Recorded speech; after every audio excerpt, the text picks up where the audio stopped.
Out of all the slop that AAA gaming has been giving us over the last few years, whether it's Call of Duty's yearly releases with recycled content or Ubisoft's tired open world formula, it's nice to finally get a game that's made and not just hitting a bunch of checklists, but a game that's made with the gamer in mind. And to bounce off of that, it was made by a solo developer and published through an indie publisher. But it is pure enjoyment without all of the nonsense. Now, as per usual, I am going to have some gameplay going on in the background, and there shouldn't be anything too spoilerish in there. It's just raw gameplay, just so that you guys can have an idea of what you're getting into if you decide to scope this game out and potentially purchase it. I found Primal Planet was an absolute delight to play, especially if you're somebody who loves dinosaurs. You'll see a large variety of dinosaurs and you'll get to face pretty much all of them, any of them that you want to fight. Some of them are passive and you can walk right past them, or if you want to go on a rampage and kill them all, you can do that as well.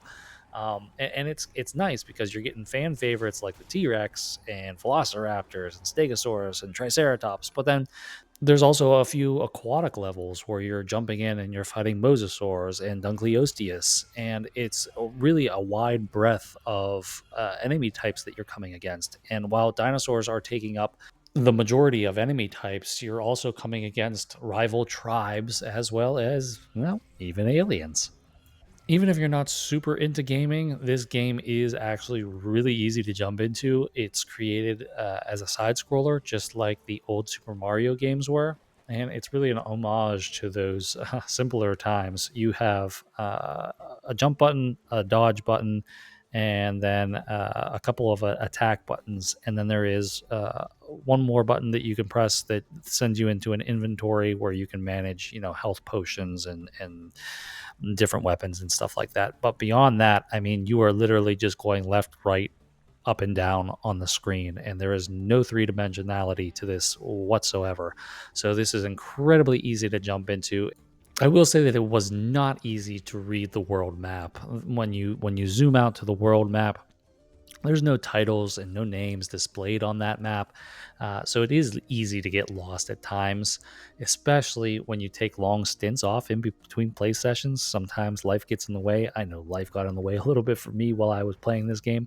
And jumping back in, like I said before, the controls are super easy to get back into, but remembering where you need to go and what you need to do took a little bit of adjustment. I will say that it is nice that this game doesn't hold your hand in the way that most gaming games do today. There's most games have yellow paint splashed everywhere, essentially telling you, "Hey, dummy, go this way." This game doesn't do that. The objectives are vague. It'll give you a prompt like save your daughter, and then you have to find a way to do that, even if that means you going across the map to find out where she's at, only to realize that you need a key, and then you have to go back through the map and scour for this hidden key somewhere. It does not give you any objective points, and it just kind of lets you wander and figure things out on your own.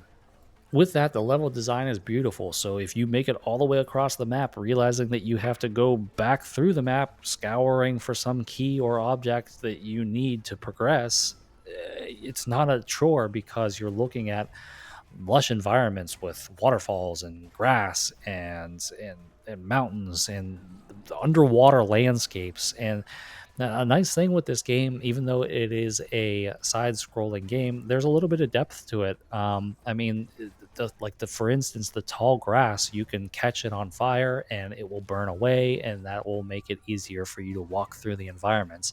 So, all of this teamed with the backdrop of a prehistoric setting with dinosaurs both in the foreground and the background that you can interact with. It's a beautiful game to play through.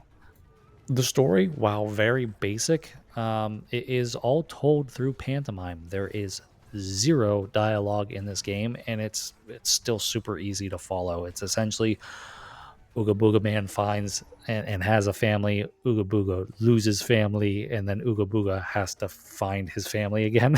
So it's not a very complex story to get through, but it's simple, it's sweet, and enough to push you from zone to zone trying to find your wife and kids.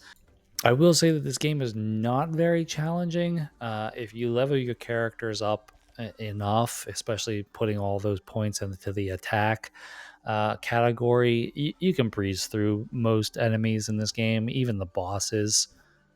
The game is set up in a way that there's no uh, traditional difficulty setting like easy, medium, and hard. It just plops you straight into the game, and the challenge comes from figuring things out and figuring out where to go, how to get from point A to point B, and leveling up your character. For instance, if you go through the game and you don't really level up your character that much, it will obviously create more of a burden on you and make the game a little bit more difficult.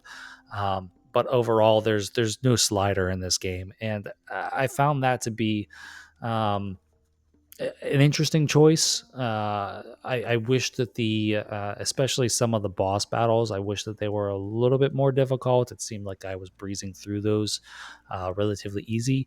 That said, I was putting most of my points in attack, so that might have just been a me thing. But it is good to know that this game is not necessarily the most challenging thing out there. You're not playing a Dark Souls game or anything like that.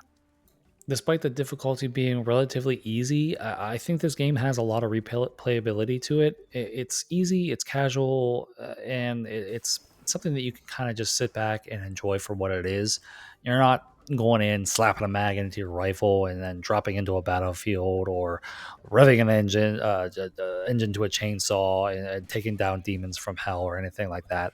It's a simple side scroller with a modern twist. Think Mario and Yoshi, but more adult.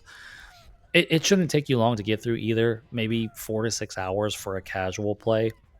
You can up that a little bit if you're searching for all the hidden clues and secrets and stuff like that in the maps. It's currently sitting at $20 on Steam, and I would say that this is definitely worth a pickup, especially A, if you're a dinosaur fan, and B, if you just like those older side scroller type games.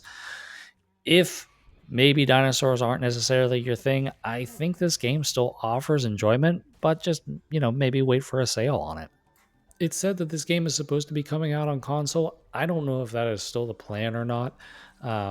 Currently, right now, it is only on Steam, and this isn't something that I would be breaking down walls for, or going out and buying a gaming PC specifically for this game. If and when it does come to console, great, pick it up. Hopefully that is still the case. And if you're already on PC and you have Steam, go ahead and drop into this. I think it's going to be money well spent for you, and I think you'll enjoy your time playing this. But that's all I've got for you guys today. I hope you enjoyed the review. I hope that it was helpful for you, and maybe introduced you to a game that you did not know that was out there, or kind of swayed your decision in the purchasing of this title. If you found this informative, give it a like, share, and follow, and I will catch you guys in the next one.